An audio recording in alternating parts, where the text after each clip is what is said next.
Hello friends, welcome back to our channel. భారత నావికాదళ పోరాట సామర్థ్యాలను గణనీయంగా పెంచే యాంటీషిప్ క్రూయిజ్ క్షిపణుల కొనుగోలుకు భారత్ రష్యాతో ఒప్పందం కుదుర్చుకుంది. ఈ అగ్రిమెంట్పై రక్షణ కార్యదర్శి రాజేష్ కుమార్ సింగ్ సమక్షంలో ఇరు దేశాల ప్రతినిధులు సంతకాలు చేశారు. ఈ విషయాన్ని రక్షణ మంత్రిత్వ శాఖ మంగళవారం వెల్లడించింది.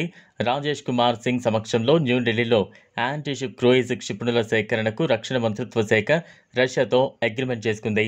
ఈ క్షిపణులు ఇండియన్ నేవీకి చెందిన జలాంతర్గాముల పోరాట సామర్థ్యాలను మరింత పెంచుతాయని ఎక్స్లో పోస్ట్ చేసింది.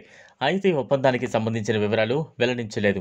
ఈ క్రమంలో రష్యా ప్రతినిధి వోలోడిన్ మాట్లాడుతూ భారత్ రష్యాల మధ్య ద్వైపాక్షిక వాణిజ్యం 2030 నాటికి $100 బిలియన్ చేరుకుంటుందని తెలిపింది. ఇదిలా ఉంటే భారత్కు చెందిన అధునాతన క్షిపణిని కొనుగోలు చేసేందుకు ప్రపంచవ్యాప్తంగా చాలా దేశాలు ఆసక్తి చూపుతున్నాయి. తాజాగా ఈ క్షిపణిని కొనుగోలు చేసేందుకు ఇండోనేషియా ముందుకొచ్చింది. ఈ మేరకు భారత్ ఇండోనేషియా మధ్య 3,800 కోట్ల ఒప్పందం జరిగింది. బ్రహ్మోస్ క్షిపణితో ఇండోనేషియా రక్షణ వ్యవస్థ మరింత దృఢంగా మారనుంది. అంతేకాక ఈ ఒప్పందంతో ఇరు దేశాల మధ్య సత్సంబంధాలు మరింత బలోపేతం కానున్నాయి. జనవరి 26 రిపబ్లిక్ డేకు ముఖ్య అతిథిగా ఇండోనేషియా ప్రధాని ప్రభోవో సుబియాంటో భారత్కు వచ్చిన విషయం తెలిసిందే. తాజాగా ఆయన బ్రహ్మోస్ క్షిపణిని అభివృద్ధి చేసిన బ్రహ్మోస్ ఏరోస్పేస్ సంస్థ ప్రధాన కార్యాలయాన్ని సందర్శించారు. ఇండోనేషియా వైమానిక దళాధిపతి మహమ్మద్ అలీ కూడా ఉన్నారు. ఈ మేరకు అక్కడ జరిగిన సమావేశంలో బ్రహ్మోస్ క్షిపణి పూర్తి వివరాలను భారత్ అధికారులను అడిగి తెలుసుకున్నారు. బ్రహ్మోస్ అనేది ఒక సూపర్ సోనిక్ క్రూయిజ్ మిసైల్.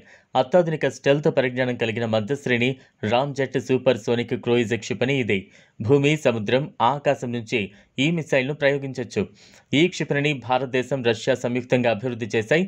ఈ క్షిపణి మాక్ 2.8 వేగంతో ప్రయాణిస్తుంది. అంటే ఈ మిసైల్ స్పీడ్ ధ్వని వేగం కంటే 3 రెట్లు ఎక్కువ.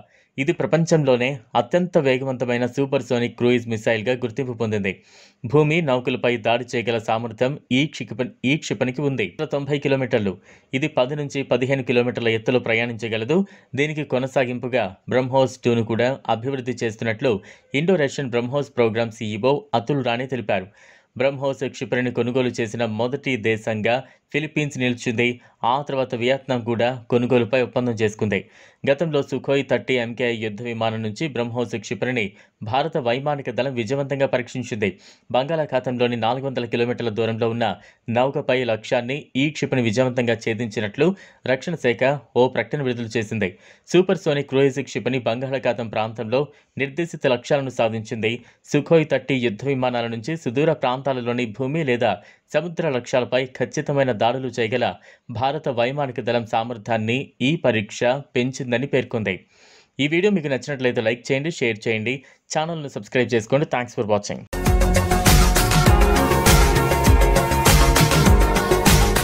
మరిన్ని అప్డేట్స్ కోసం మా ఛానల్ని సబ్స్క్రైబ్ చేయండి.